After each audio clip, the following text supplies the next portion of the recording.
Well, good evening, good evening to another episode of Sofa Chat. Whew, it's been a whirlwind of a week, y'all. But welcome. So I'm in the studio, y'all, and I'm super excited. We have an amazing guest, right? We're waiting for them to log on. But until they log on, we always have our little conversations, our little chat, before we introduce our guests and stuff like that. So first and foremost, I always got to let you guys know that everything that we say on Sofa Chat is the lived experience and the opinion of the individual. Sofa Chat does not endorse any company, organization, or any product, but y'all always welcome to throw us a sponsorship or some type of a support. We take donations, of course, at $ Sofa Chat, which is our Cash App. Um, but we also got to thank one of our sponsors so far for our live show with an in-person studio audience, which is going to be happening on July 24th. That's right, July 24th at the Wow Cafe Theater. Like we will be in the building, so we have to give a special shout out and a special thank you to Amita Care, who definitely stepped up to support us. We have other sponsors that we've been working with and working on.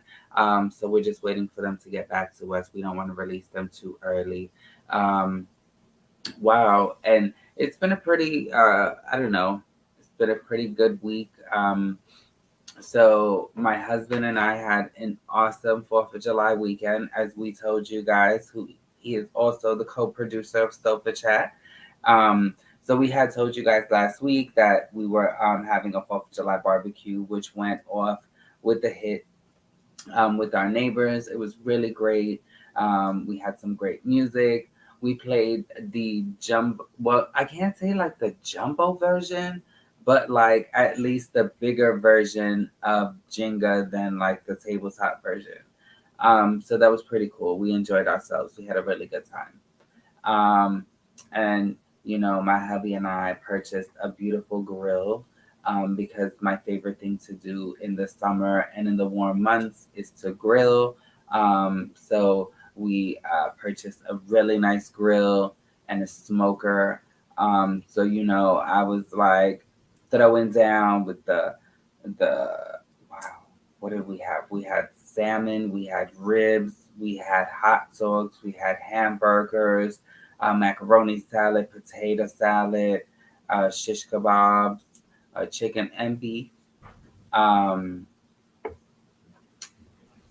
yeah, it was a really good. We had a really diverse menu of food. I can say that. And then of course we have family and friends that came out to enjoy the event with us. So it was pretty cool. Um, my husband has also joined the um, the e-bike crew. Um, I don't know. I know his brother had asked me, "What do you think about that? You don't have nothing to say," and I'm like, "No, it's his mode of transportation to get around." You know. So, um, what else happened this week besides yesterday? I'm trying to think what else happened this week because like work was pretty eventful. As you guys know, I work Monday through Friday, 9 to 5 at a medical organization. So work was pretty eventful. I enjoyed myself. The providers that I support are on vacation, so I really didn't see many clients. But ideally, um, we had other clients to see, and I was able to do some other work. And in addition to that, I had a part two to a training that I've been taking towards my certification. So that was really awesome. Um, Yesterday, our sibling um, had their yearly, um, I guess it's like after 4th barbecue this year, but typically it's like the 4th of July barbecue. They postponed it until this week. So we were there yesterday, and of course, yours truly was chefing it up. We brought our grill. What's her name?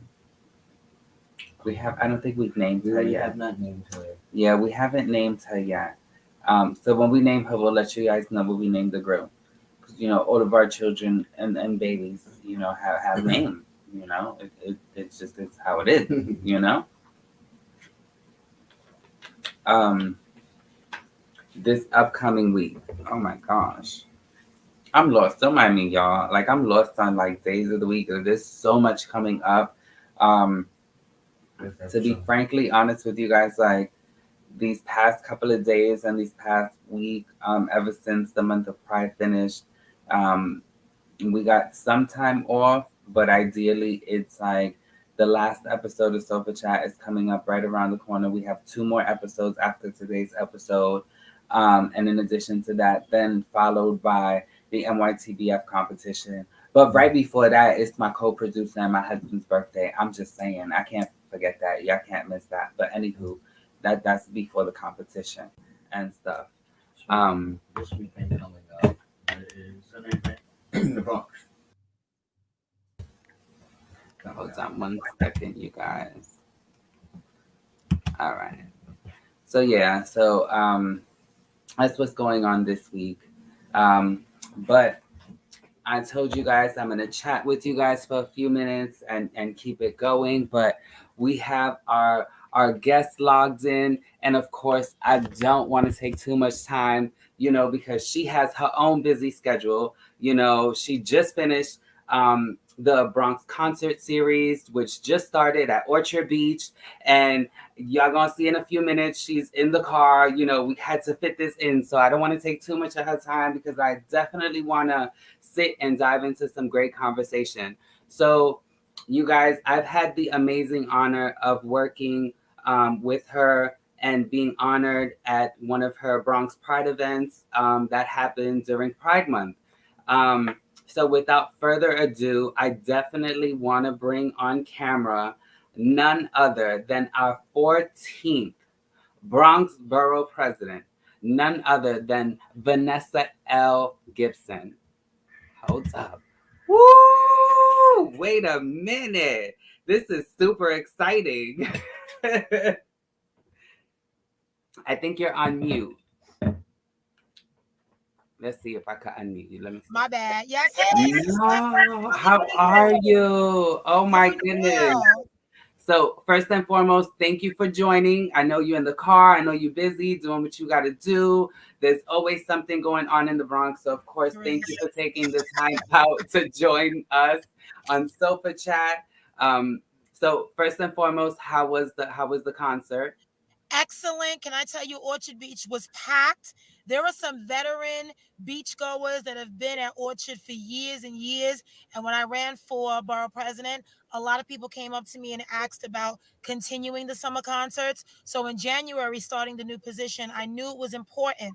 I knew it was important just for the Bronx, for what the concerts mean in terms of Latin culture, in terms of great salsa, merengue, bachata artists. And that was a commitment we kept, and we premiered today, July 10th. First Sunday, we have 8 more Sundays to go through Labor Day. And every Sunday, we're going to have an incredible act. We're at the main stage, 1 p.m. to 5 p.m. at Orchard Beach. So you heard it straight from the Bronx Borough President's mouth. Y'all gotta come out every Sunday. Yes, I every didn't come Sunday. out this Sunday for the kickoff because I had to get ready for the BP to come on the show. But I love going out in the summer, and anybody that knows me knows I love me some sun. So I'll definitely be out there in the next coming Sunday. Yes, excellent. um, but like I told, like I told our viewers and stuff like that, like you have a really busy schedule. I want to dive right in, to like some good conversation and stuff like that. Um, and definitely start off by saying thank you. I've definitely echoed this to the staff and stuff. Thank you for giving me the opportunity to not just come on Sofa Chat, but acknowledging the work that not just I've been doing, but my husband has been doing, because of course without him there would be no NYTBF. So thank you for acknowledging the work that we're doing, the work that we continue to do. We just look forward to continually working together and growing because it's very unfortunate that, gun violence and things of that nature have overshadowed a lot of the positivity and a lot of the accomplishments that have come out of, Yeah. the Bronx, especially, in recent times. It's like you turn on the TV and it's like the first thing you hear is something related to gun violence. You have to dive deep to find something positive, right? So I want to dive right in and ask you, like, first and foremost, where where did the passion come from to get into politics? Because not everybody goes into politics. You go to school and it's like you could be a doctor, a lawyer, a teacher, but you chose politics. You chose something else that also makes a difference. So where does your passion lie for that? So I have to say, as a woman of faith, I truly think it was my calling from God. And when I was at the university at Albany, shout out to SUNY, I was a Mhm. student trying to figure out what I wanted to do with my life. And I learned about an internship with the New York State Assembly. And myself and two of my girlfriends, we all got into the program. And that's how I really got to the Bronx. I was assigned as an intern, college senior, to work for Aurelia Green, who was a longtime assembly member from the West Bronx. She was a parent leader, an advocate, well respected member of the assembly. And, she was a woman of great prominence. And during my internship, she really exposed me to state politics and state government. She immersed me into her world, allowed me to learn, make mistakes, but she was always there for me as a mentor. And I didn't know that the internship, once it ended in May of 2001, I graduated with my bachelor's, and then I really had nothing else to do. Many of my friends were moving back to New York City from college. And I said, I didn't want to move back to New York City, but I needed a job. I needed money. And she offered me a job. She gave me a chance to work for her in her Albany office as her legislative aide. And that was kind of my introduction and my real love and passion for public safety, for the public sector, for issues that dealt with government, that dealt with social services and social work, which is all, kind of intertwined together. And I really have to give a lot of credit to Aurelia Green. She was the one that gave me my start. She gave me a job. She helped me. I settled in and I became an Albany resident. And I lived there for a couple of years. And then a position became available in her district office in the Bronx and on the Grand Concourse. And that's how I got to the Bronx. And, fast forward, I would work for her for a number of years. And then she decided to retire from the assembly when Ruben Diaz Jr. ran for borough president in 2009 and was successful. He asked Aurelia to be his deputy borough president. And that's what allowed her to leave the assembly, that catapulted me to run for her seat. And at the time, I lived in the Bronx. I lived in Morris Heights in Community Board 5, and I was able to run for her seat successfully. And I was also able to go back to school because, again, as a mentor, she pushed me to go back and get my grad degree. And I did. I went to Baruch College to CUNY, and I was in the process of graduating right as the special election happened. So I always say May 27, 2009 was my graduation from Baruch, and June 2nd, 2009 was a special election. And I won, and I served in the assembly for 4 years.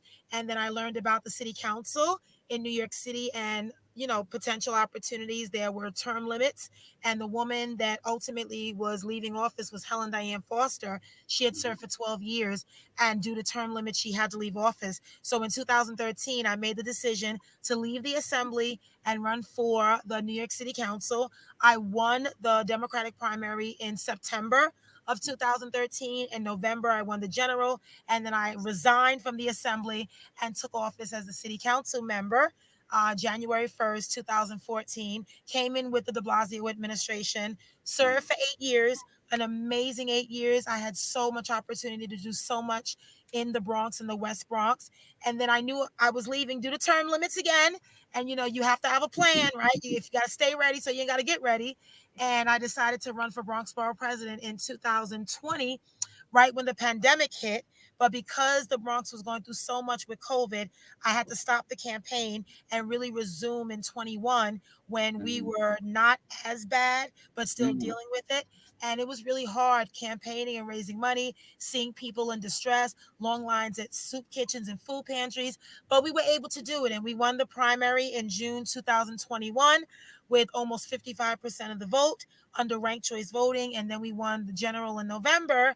And fast forward, January 1st, took office as the first African American, the first female elected borough president. And now, 7 months later, we are here serving the Bronx. That's right. Oh, you Yes. see, and mind you, you've accomplished so much. Like not for Yes. nothing. It's like I said in the beginning. Like it's been a lot, you know, and like it leads me into a great, flow into the next question, which is, you having such an amazing passion for the Bronx, right? And Mhm. a diverse, with the Bronx having such a diverse population and experiencing so many different disparities, such as food insecurities, limited accessibility and access to stable and affordable housing, gun violence, and other issues. Like there's so many, and every day there's always something else coming up that might overshadow something else, right? So, how has it been for you being not only the 14th Bronx Borough president, but being the first female and the first female of color going into the work? How has it been unifying your other constituents within, the work that you want to accomplish? Because not for nothing, you came into this office head on, like, listen, I'm not trying to do something small. I want to accomplish big things so that people can have growth. That's So right. how has it been? So it's been a challenge. One thing that I knew coming into this position was that it would be a lot of work, but I'm no stranger to hard work. I am one of those electeds. I will be in the streets all the time, interacting with people, engaging with folks, uniting communities. And coming from the city council, my first challenge was I had a staff of 5, and now I've grown to over 70 people that work for the office. A lot of long-standing, seasoned public servants that work for the office, spanning over multiple borough presidents. So it was a transition for me to learn about the office and what we do. Some of our city charter mandates that we have to do, like community boards and CECs, but also a lot of the other external work, constituent services, the ombudsman unit, veteran affairs unit, dealing with the different cultures, the celebratory events, different celebrations, lots of things like that I had seen Ruben do over the years. I was a part of it on many instances, but also looking at what our blueprint looked like for the Bronx. So people said, you ran on this campaign, you want to deal with food insecurity and healthcare and affordable housing and ownership and climate change and environmental justice and safe streets and, dealing with gun violence and public safety. How do you get all of that done? And Mhm. so it's been challenging 7 months in, and the first week of our administration, one of the most horrific residential fires in Twin Parks that claimed the lives of 17 neighbors. And, you can never be fully prepared for those tragedies. But one thing I've learned as a leader is no matter what, you have to step up. You have to show up. You have to exude leadership. You have to unite people and you have to organize. And that's something we did because we knew dealing with the fire in Belmont, the fire in Highbridge, obviously Happy Land. We knew what to do with Red Cross, with emergency management, NYPD, FDNY, bringing in different organizations. We knew the process. So that in itself was easy, but the magnitude of this fire was horrific. I've never seen so many fatalities, so many children, young as 2 years old. Very painful.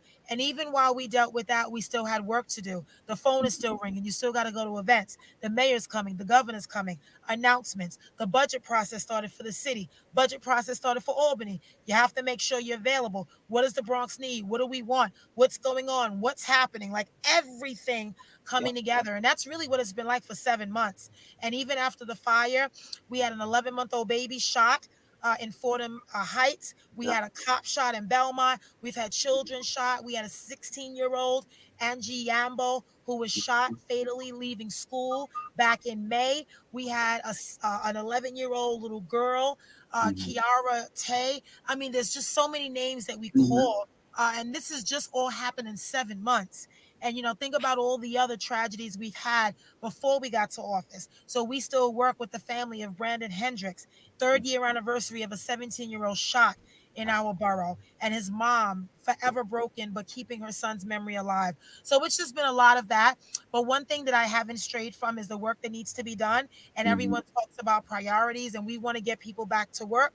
We know that there are many people, hotel, retail industry, that are coming back in a graduated way as the nightlife, the club scene, Broadway, theater Hmm. district. A lot of that is reopening in stages.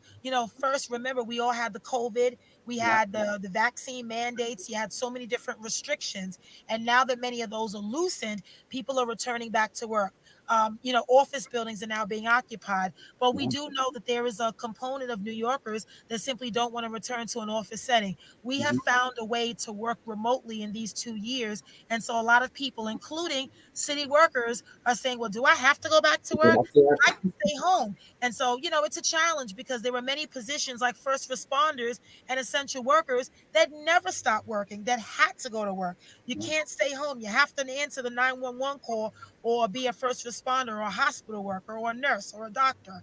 And so we're working with that. We want to focus on healthcare. We want to focus on, maternal health care. Too many Black and Latino women are dying during childbirth, and that's a shame. We want to focus on issues that affect the LGBTQIA plus community. We have monkeypox that's here in New York City, so we want to make sure that we are getting the vaccine available to those in the Bronx that need it. There's a lot of things happening, and one thing that I've always learned is you got to stay ready, because if you stay ready, you don't have to get ready. You got to stay ready for tragedies, stay ready for emergencies, but you can't stop doing your work. You have to still focus. You have to still make sure your office is available, they're engaging, and making sure that we're still doing the work we've been called to do.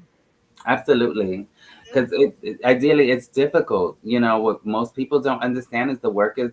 Ideally, the work never stops. And depending Right. on the role you play and the roles you decide to take in life and the paths you decide to take, the job never ends. It's 24/7, Mhm. So, and you look fabulous. So look at that. She Thank has you. all of this work and looks amazing. Look at that. Thank you. Always got to look good. You know that. you know?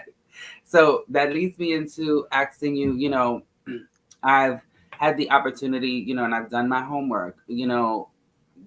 One of your initiatives has been generational wealth, right? Mhm. So can you describe to our viewers, what does generational wealth look like to you and for the Bronx? Generational wealth to me means building economic power, economic justice, and economic prosperity for all Bronxites. Regardless of where you come from, how much is in your bank account, everyone fundamentally deserves to live in safe communities with quality housing, with good paying, decent jobs, and really being stable. So many of our residents during the pandemic fought. They lost their jobs, they fell back in rent, they struggled for basic necessities like healthy food to survive. And now that COVID is semi behind us 2 years later, we have to look at building generational wealth. We have to look at the small businesses. We have to tap into MWBEs, luxury businesses, legacy businesses that have been around for a very long time. We have to build up the small business sector. We have to focus on more women businesses, more LGBT businesses. And that's something that we're doing actively now with the Bronx Chamber of Commerce. We are looking to build out an industry to create a mechanism to support LGBT businesses, because we don't do enough in the Bronx and in the city to support our entrepreneurs. We also want to make sure we have more females in the small business sector, more entrepreneurs of color.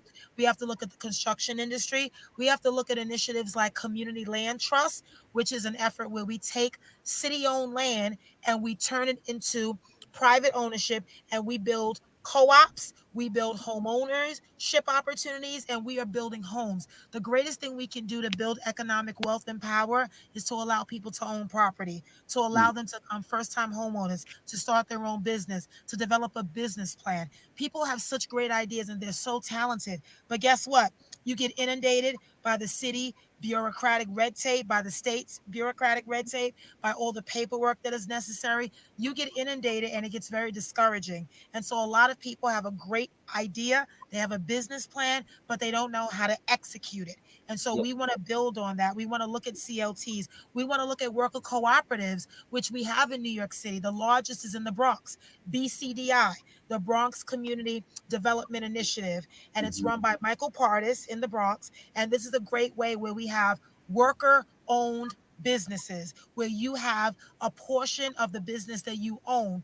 And a lot of it is in the food industry, the garment industry, right? Where Hmm. you have worker cooperatives all over New York City. That's a great way to build economic wealth and power because we cannot just accept minimum wage jobs. We have to look at building stability. Rents are going up, and yet wages are still stagnant. People are struggling to survive, and New York City is getting unaffordable every single day. People are moving out of New York City and they Yep. because they can't afford it anymore. And a Hmm. lot of people are struggling. And the contrary to what people may think, a majority of the families living in shelters and temporary housing today are working people. They have a Hmm. job, but guess what? They can't afford rent out there. But if we had opportunities where people are building, you're starting a family, you're expanding, you're owning your own home, you have a co op, you have a condo, you're building value. And so when I talk about economic wealth and generational wealth, it's about looking at it from an equity lens. It's about looking at the entrepreneur, looking at the small business owner, the MWBE, and saying, what can we do to enhance their skills, to allow them to not only strive, but thrive, build their business, expand the opportunities. So that's something that we're looking to do. The BOEDC, Bronx Tourism Council, my BIC, all of the different entities that are in our office have great relationships. We're working with all of our bids. We have a new bid that started in the Bronx, and I want to shout out Castle Hill Business Improvement District, brand new, joining the bid association and the New York City Chamber of Commerce. We're very excited to welcome them to our bid family because that's how you strengthen businesses. You strategize, you organize, and you come together because we share a lot in common. And at the end of the day, we want to help each other as we build this borough. So in creating this generational wealth and creating this access and these networks, right, and strengthening the Bronx, have you, in addition to I guess the bumps in the roads that you've potentially come over with some of your constituents and joining everyone together, are there any other like difficulties that you've encountered in getting some of these initiatives actually passed and getting funding for some of these initiatives to actually take place? Sure. So a lot of the challenges we talk about are very systemic. So you can't eradicate poverty in a term. You can't get people out of some of the situations they're in one term. So a lot of it is very systemic and it's happening for a reason. And what our goal is to disrupt the status quo, to defy the odds, and to give people a real opportunity. We do that by looking at jobs, looking at construction, looking at new development, looking at expansions of ferry service, of Metro North, of new housing, of looking at our waterways and greater access to that, reducing pollution, dealing with quality of life and noise and pollution, because many of our residents live with asthma and heart disease Mhm. and obesity every single day. We have poor health outcomes because we're surrounded by apartment buildings and truck traffic and a lot of fast food and processed poison. We need better stores. We need better supermarkets that provide better food. We need to work with our bodegueros. We need to work with everyone. But we also need to look at the access. What is the administration doing to make the access greater for the Bronx? So that is something that Mayor Eric Adams is doing. He is a friend to the borough. He's been Mhm. here many, many times. We've announced a number of initiatives and we are getting money. The mayor has invested $100 million in Hunts Point, the largest produce market in the city of New York. 70% of that produce stays in New York City to our restaurants and our supermarkets and small businesses. We have over $100 million for the Kingsbridge Armory, which has been vacant for decades, and we are finally reimagining what that can look like. We also know that we're getting the Metro North expansion, 4 new stations, Co-op City, Morris Park, Parkchester area, Allerton, Hunts Point. It's going to be transformative Yeah. because we need access and connections. Just because you live in the East Bronx doesn't mean that you have to drive everywhere, but we have to provide the connections to Penn Station, to Manhattan.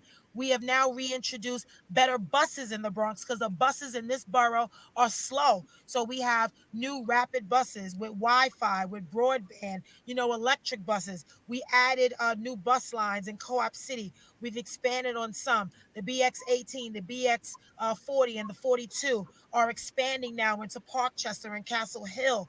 Lots of things that we're doing to speed up buses. Nothing is perfect. So, when you No. take the bus stop off your corner, of course, people are upset because now they got to walk another block. But the Mhm. reality is, we need buses to move. So, when Yeah. you look at the landscape and you look at what's happening, a lot of these things are happening now. It takes a couple of years. Many Yeah. of it's already underway, like the Children's Museum, the Universal Hip Hop Museum, started Mhm. under the previous administration, being carried out. But some of the other projects are going to take a while. New parks, new playgrounds, new housing, a year and a half, $90 million we have at Orchard Beach. We're renovating the entire pavilion. That starts in October, and that's going to take about 2 years. So, things happen. I don't want Bronxites to feel like nothing is happening. We are working as expeditious as we can within the system because the city's process, and that's what we're trying to change. We have to go to bid, we have to get a contract, we have to go to procurement, groundbreaking. I mean, there's lots of things that we have to do. And remember, we were stalled for 2 years because of the pandemic. So things are happening. I say to everyone, stay tuned. We are moving, we're making a lot of progress. And at the end of the day, we just want the Bronx to be better. Absolutely. The fact of the matter is that it's getting things done is like an onion. I always like to Yes. use the analogy of like an onion. You can pull back several layers of an onion. And that's what it is. The process of getting things done isn't Rome wasn't built overnight. Mhm. Things happen. It's a process. You can't just walk into somewhere and expect to have a beautiful thing done right away because Right. there's groundwork that has to be placed in order for that to happen. Hmm.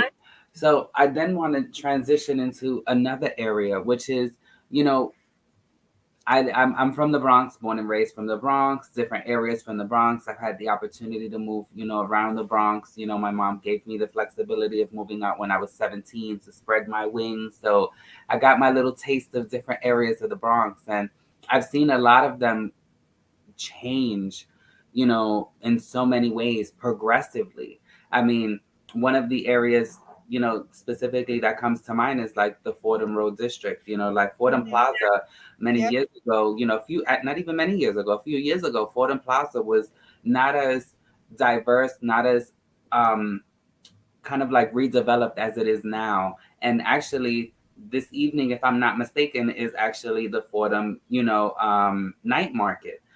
So it gives the opportunities to street vendors and individuals with businesses to come Yeah. out, Yep. make their money because as our BP mentioned, throughout the shutdown, a lot of people lost their jobs, a lot of people lost Yep. That's right. housing. So this gives the opportunity for individuals to make money. I'm just wondering, and I like to come with a solution base. I never like to come to nobody or any interview without some type of direction of which we could possibly go in. And I did get the opportunity to read on some other initiatives that happened in the city during the pandemic when it came Hmm. to street vendors. Third Avenue has so many street vendors, right? Is there a possibility because the Bronx is coming up so much. Like there's so many new developments, so many things happening, so many buildings, so many areas. I mean, Third Avenue in itself has experienced such a rehab. Like I don't recognize it from when I used to walk down the street back in the day and getting the opportunity, just a little quick pause, getting the opportunity to participate in Hmm. Bronx Pride celebration, brought together by Destination Tomorrow, the Bronx Right. LGBT Center, and so many other organizations that sponsored and companies that came together. Having the opportunity to perform there was just amazing. But to see that area develop, I'm wondering if there's going to also be some form of opportunity for us to create those areas within the Third Avenue district where we can establish designated areas for street vendors to be able to still make their money, but also participate in, as you said, generational wealth, and growing their businesses. That's a good point. So there has generally been an incredible move by the Street Vendor Project under Urban Justice Project.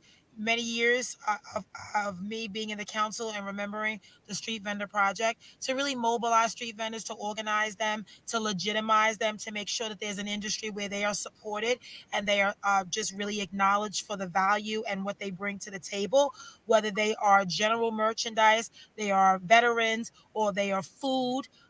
Whatever category they fall under. And unfortunately, the last administration with de Blasio started the process, and now this administration will continue. But for well over 20 years, the city had done nothing to support street vendors. We allowed street vendors to languish in the system, applying for licenses that we knew they would never get. So the license and the application process pretty much stopped in the 1980s, literally like 1982. And since that time, people have applied and applied for licenses, and no one's been allowed to be issued any. So a lot of the street vendors you see are what we call unlicensed street vendors. I don't use the word illegal because that's just not proper. They're unlicensed, as in they don't have a legitimate license to be a street vendor. So many of them fall victim to their items being confiscated, to police harassment when a bid or a merchants association or someone calls the cops on them if they're in an area where people don't want them. A lot of them are immigrants. They're predominantly women of color, and they are either selling fruits, they're selling, food, clothing. I mean, my uncle is a licensed vendor. He's a veteran because he got through as a veteran.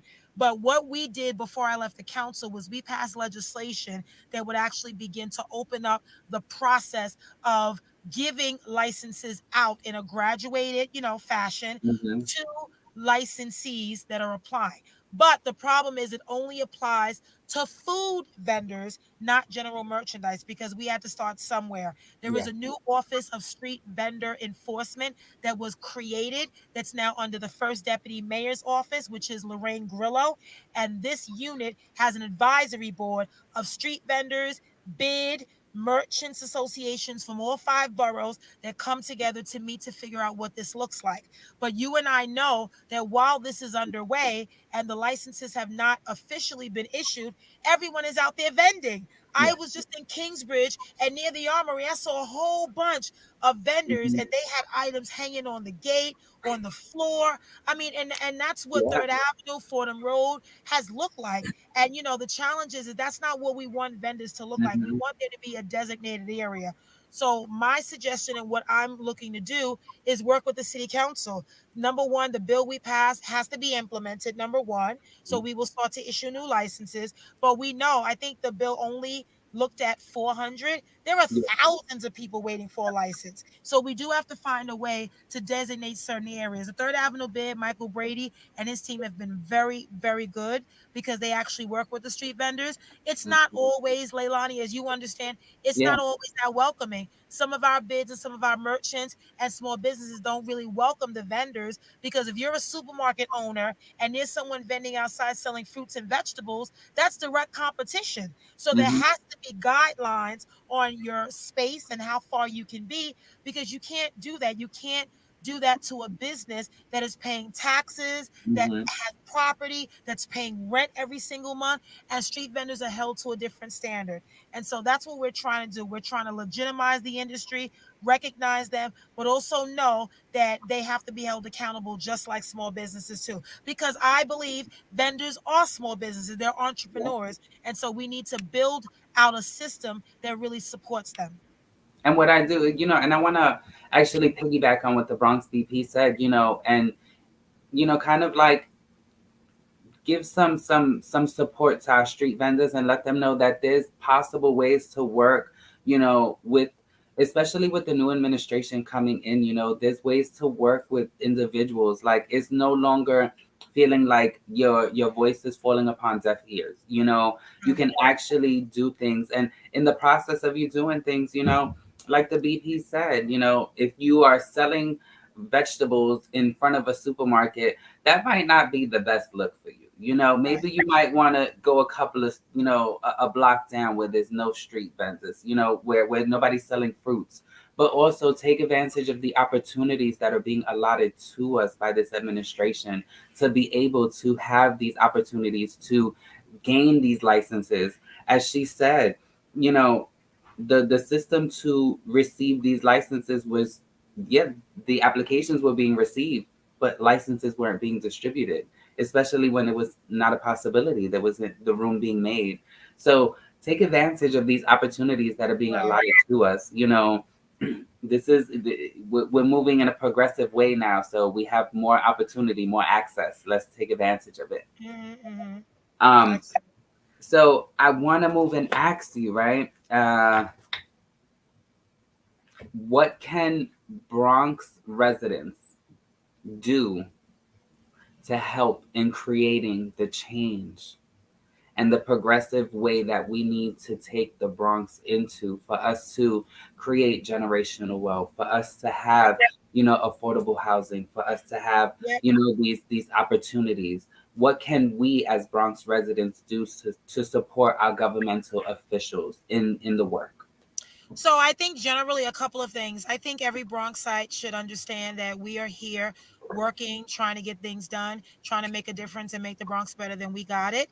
We recognize there are a number of challenges, but we are better together. I need everyone, all hands on deck, no matter what title you have in front of your name. As a matter of fact, you don't need a title in front of your name to make your community better. Depending on your level of interest, you can start a volunteer group, you can start a tenants association, you can start a civic group, you can start a homeowners association. You can adopt a park. You can adopt a block. You can do a number of things to be involved and really start somewhere. I don't expect everyone to think that they can save the world because, as your borough president, I can't save everyone. I need everyone to join me in this work to help so that you all are a part of the process. Because sometimes I often say the people closest to the problems are the people closest to the solutions as well. And there are folks that stand on the sidelines that blame government. But then when I ask people, well, what do you suggest? They have nothing to offer. And so it's one thing to criticize. I get it. I'm not expecting a compliment every single day, but I am Mhm. expecting people to come up with ideas. We don't know everything, but our job is to engage everyone, to work with the democratic political organizations, elected officials, faith based, clergy, CBOs, non for profits, entrepreneurs, unions, elected officials. We work with everybody because everybody has a vested interest in making the Bronx better. There are ways that you can be a part. You can join the local community board. You can attend your precinct council meetings. If you are a parent leader, you can join your local CEC, which is your community education council, right? There are lots of things. We have neighborhood advisory boards. We have community advisory boards for all our city hospitals in the Bronx. NCB, Jacoby, Lincoln, Gotham all have CABs that you can be a part of if you have an interest in health. You're an educator. We have lots of ways.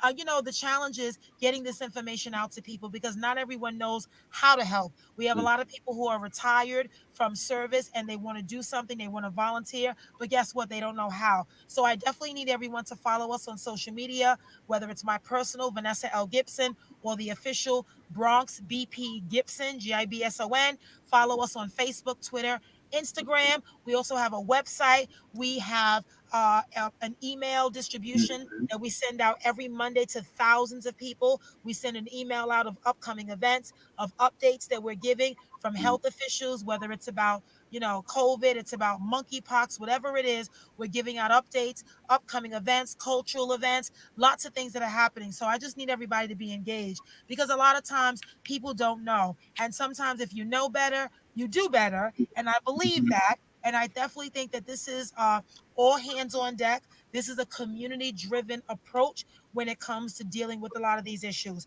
Now, I know when you go from neighborhood to neighborhood in the Bronx, there are a multitude of varying issues. But the one issue that everybody cares about is public safety. Mhm. Everybody wants to be safe no matter where they go because you see the videos of seniors being assaulted, of a Mhm. child being robbed, of someone being shot or stabbed or assaulted, a pregnant woman being beaten with an axe Mhm. 3 weeks ago in the Bronx, right? Yes. Lots of things that happen all over, and a lot of it is very random. And so people are very worried. So that to me is the one issue, no matter where you live, that everybody is talking about and so concerned about. And that's what we have to deal with. Because if you don't feel safe in your neighborhood, then you don't feel safe in your borough. And that is a problem for me. as your borough president. So we have to deal with public safety. We have to deal with gun trafficking. We have to deal with holding people accountable. Not everyone belongs in jail. People that are arrested are not necessarily guilty. They are arrested and accused. They have to go through the process. But those who engage in violence, who are repeat offenders, who are out here with guns that are shooting and killing people in our borough is unacceptable. And when we find you, we're going to hold you accountable. It's not acceptable. Hmm. And one thing, Leilani, that we have to acknowledge is that it's people from our own community that are Yes. engaged in this violence. We cannot make excuses because at No. any given time, it could be your child, my child, or our neighbor's child. And so we can't take a hands off approach. We can't have Hmm. a blind eye to this because these are our kids. It may not be your biological kid, but it's your kid. It's true. Oh, you like hit me with that recent, especially with the recent, killing. Like it, a lot of this gun violence is like the BP said. A lot of this gun violence is happening from within our neighborhood, within our individuals, within our groups, our populations. That it's it sucks. It sucks to get on, or when you get home at night. And I'm like, really, like, it's funny. I was really good for the interview. I was really prepared, Vanessa. I really was. And you just hit me with that. And my emotions just like fluttered in. And it's like, it sucks to work, whatever job you do and to come home, to relax, to have whatever you do, whether it be a cup of coffee, whether it be a soda, a water, some fruits, dinner, and turn on the news, and every That's right. single Every night time. you are seeing someone, whether it be someone down the block, whether it be someone in another neighborhood, another city, another borough, another state. It's like it has to stop, people. Accountability. And like the BP said, when they find you, you will be held accountable, I want to let our viewers know that are throwing up questions. We definitely will get to your questions and your comments before she leaves us. I just want to get the questions out, but that emotional flutter just like took me. I was like, wow, because yeah, it's deep, It's and deep. some of these things cut deep. Like Yep. I've I've literally been at places to find out that somebody's been killed, and it's like you don't know, and then you get home and your phone is ringing, and it's like that's a friend of a family member, or that's somebody that you grew up with, or that could be your Yep. own family member. That's right. You know, That's right. like No one is immune. yeah, like come on, we need to come together as just a human race, like a civilization. Like, what is wrong? What are we doing to ourselves? We're killing ourselves. We're killing Yeah. our loved ones. But on a different note, right? I'm curious, and I know a lot of our viewers may be curious out there, right? With everything with all of your successes, right? And with everything that you encounter, um, what would you tell little Vanessa? Oh, great. No, it's fine. I get this question a lot. For those out there that are looking to do amazing things and realize that there are God given, talented and gifted, you have something to give back to this world. And I never want you to settle for anything less than what you deserve. Never allow your block to block your blessing. Never allow people to determine your future. The only obstacle to your success is really you. You have to want and have a real desire to do something with yourself, with your career, with your future. Whatever strengths you have, identify them and surround yourself with people who can help you. If you want to get into a certain sector, start as an intern. It may be unpaid, but think about the doors of opportunity that will open, just like it happened for me with my internship. Don't think that $100,000 job is going to fall in your lap because it won't. Now, it may if you're really, really blessed, but it may not. You may have to work really hard. The one thing I want to emphasize is all hard work will always pay off. Sometimes it pays longer in terms of dividends. It may not be the gratification you're looking for tomorrow, but it may be a little bit longer.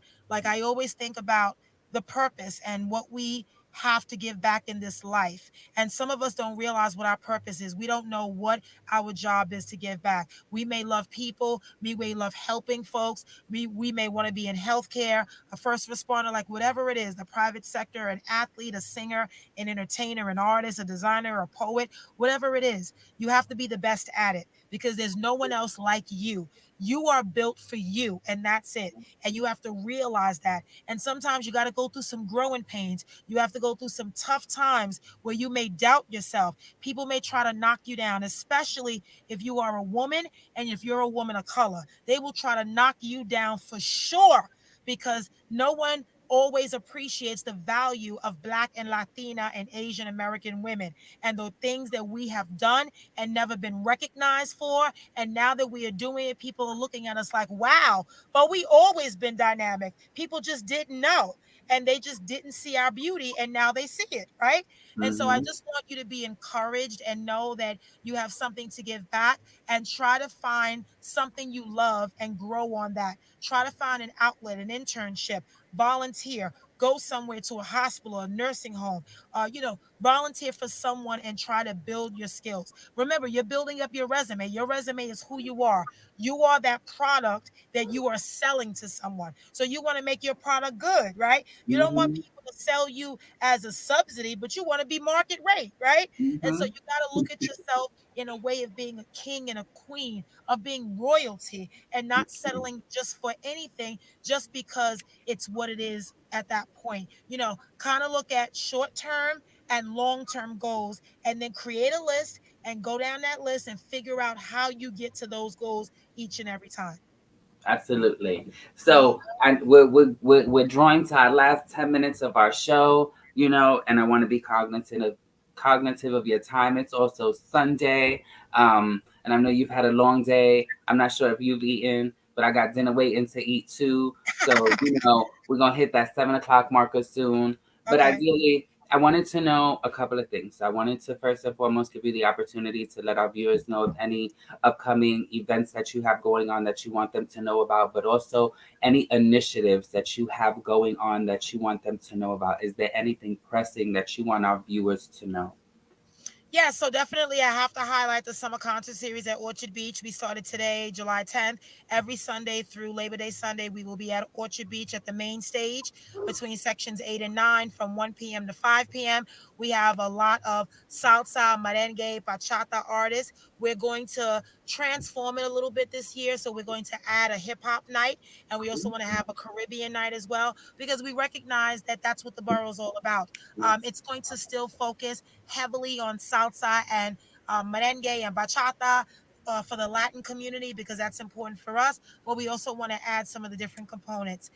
We are focusing really heavily on maternal health care. We are rolling out a womb bus that's going to be a mobile unit that will go around the borough to focus on health care for a lot of birthing individuals and women, focusing on health care and wraparound services. We're also working with the Bronx Community Foundation, as I mentioned before, with the Bronx Chamber of Commerce and the Third Avenue Bid. We're going to be doing a new initiative focused on supporting LGBT businesses in the Bronx, because we think that's an area of opportunity that hasn't been tapped into. We're also looking to focus on Tour de Bronx. I have to highlight that. The largest bicycling event in the city of New York is held in the Bronx, and it's in September, late September, and we are having that once again this year. So we're actively getting ready for that, getting our sponsors on board. I'm going to relearn how to ride a bicycle again, because I haven't been on a bike in a minute. But and then also this summer we're going to be doing some events with our CECs focused on back to school. We're going to be giving away some literacy boxes, as well as laptops and book bags, and getting everyone ready for school, because we know a lot of kids go back in late August as well as September. So we're going to be working with all the CECs and doing events all over the Bronx.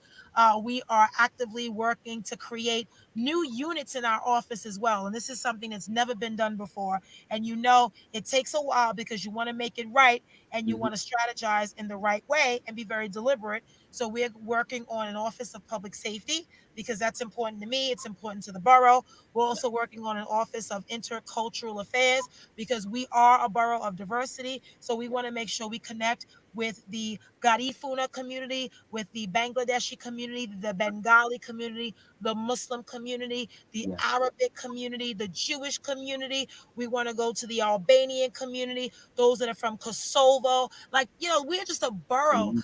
opportunity. We want to focus on the Latino community, the African American, the West African and African community, as well as the Caribbean American community. Like that's what the Bronx is all about. So we want to have staff that will work on immigration issues, citizenship issues, adult literacy, financial empowerment, because a lot of our residents don't have bank accounts, they don't have savings accounts. We want to Mhm. get people prepared for the future, saving for your kids' college education, right?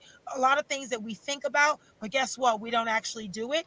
So, those are some things that are coming up in the next several months as we meet with our team. September, we resume community boards. We will have a number of new members of the community board joining all 12. We will be meeting with all of our NYCHA tenant leaders. We'll be meeting with a lot of our other civic organizations, taxpayer groups from Wakefield to Woodlawn and many others. There's been, a lot of opportunity and we've been really getting around.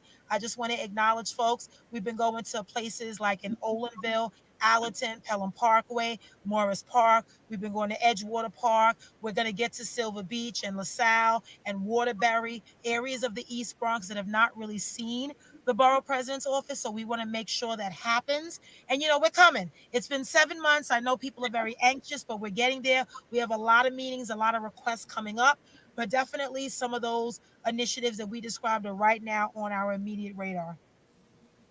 So before we let you go, we got 5 minutes left.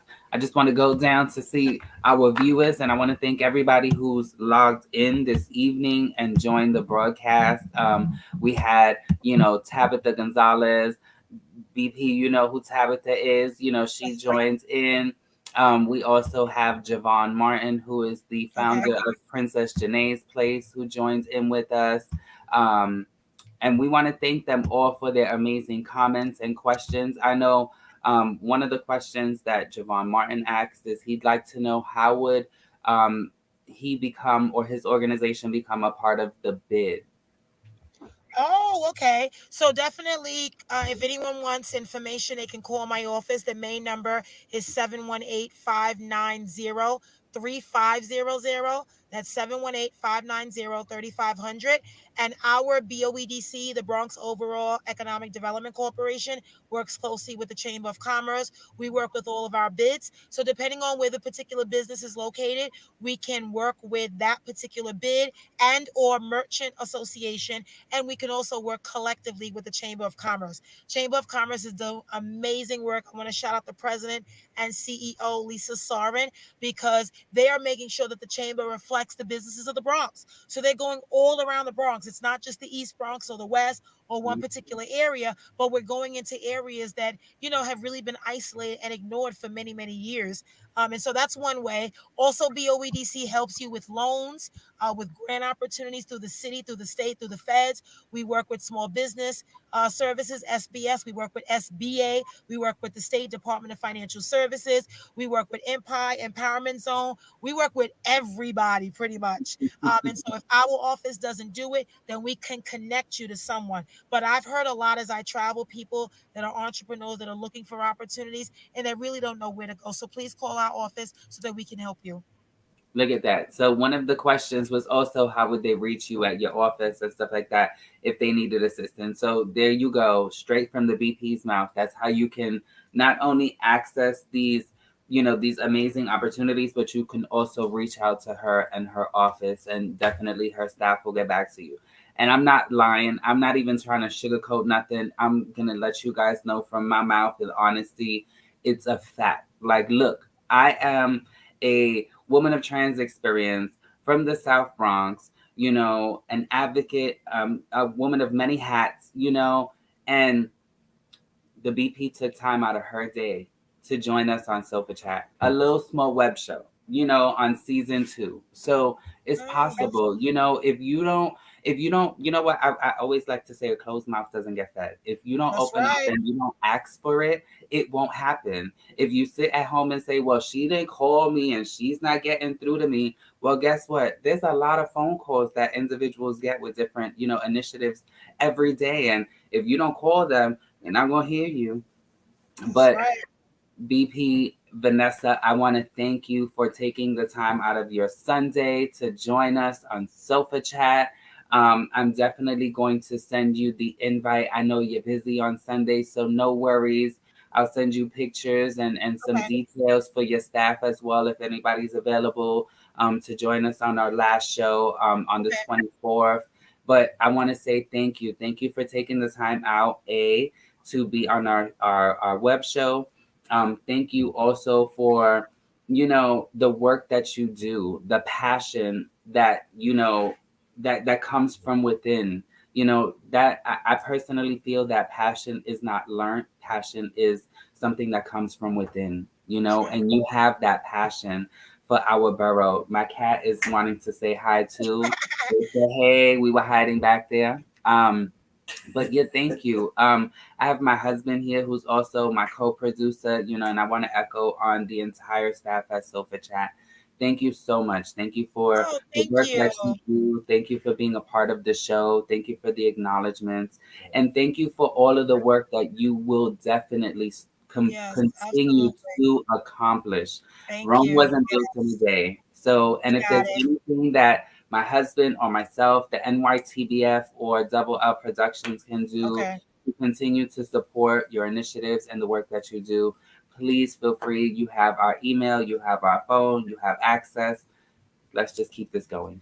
Yes, thank you. And thank you for Oh, giving me the opportunity for the audience, for the outlet. No show is ever too small. I don't care about that. I just want to be able to talk about the work we're doing to create the atmosphere so that people know I'm real. Like you may mhm. see me on TV, but guess what? I'll be on your block, I'll be on your corner. Doesn't matter. Like I want people to understand that we deserve better in the Bronx. And with our administration, we're going to get everything we deserve. We're going to invest, we're going to engage, we're going to strategize, we're going to fellowship together. We're going to partner together and we're going to get stuff done because we have no time to waste. Our people, black and brown people, trans people, LGBT people, we have waited for far too long to get what we deserve. And if we have all these leaders that look like us in office, it should actually mean something. It should mean we get something done. Now, I know we're at 7 o'clock. Do you mind if we ask one more question? It's fine. My husband has one question. He can pop Okay. it. It's not even a question. It's just that I want to make a statement. My Okay. mother always say actions speak louder than words, and Yes. the actions is speaking in volumes. And I just want you to know that we see you. Oh, Thank you. thank you. Thank you so much. Yes, I see you. Thank you. And thank you, Leilani. And thank you for allowing me to be on Sofa Chat. I like that. I like that. So, Yes. So um we welcome you to come back for season 3 when we ramp up, okay. in a couple of months, for the next Sounds season good. and stuff. But like I said, if there's anything that we can do to continue to support your work and the initiatives that you have going on, definitely reach out. We look forward to the meeting starting up again in September. Please Okay. enjoy the rest of your summer, Thank the rest you. of Thank your you. I will. Sunday, and We gonna be out continue here in to these stay streets. Don't safe. worry. And it's true because for Bronx Week, she was asked, "Listen, you want us to take you down the road with the car?" And Yes. she was like, "No, Yeah. I got my slippers. I'm walking with my Yeah. people. Like I'm here for it." Yeah. So As long as I'm it's comfortable. true. But you have a great Sunday. We Thank look you. You forward to too. Be seeing you blessed. at the next upcoming events. Yes. Thank you again. I appreciate it. God bless All everyone. right. Thank you. Yes. Be That's blessed. Thank Thank you. you.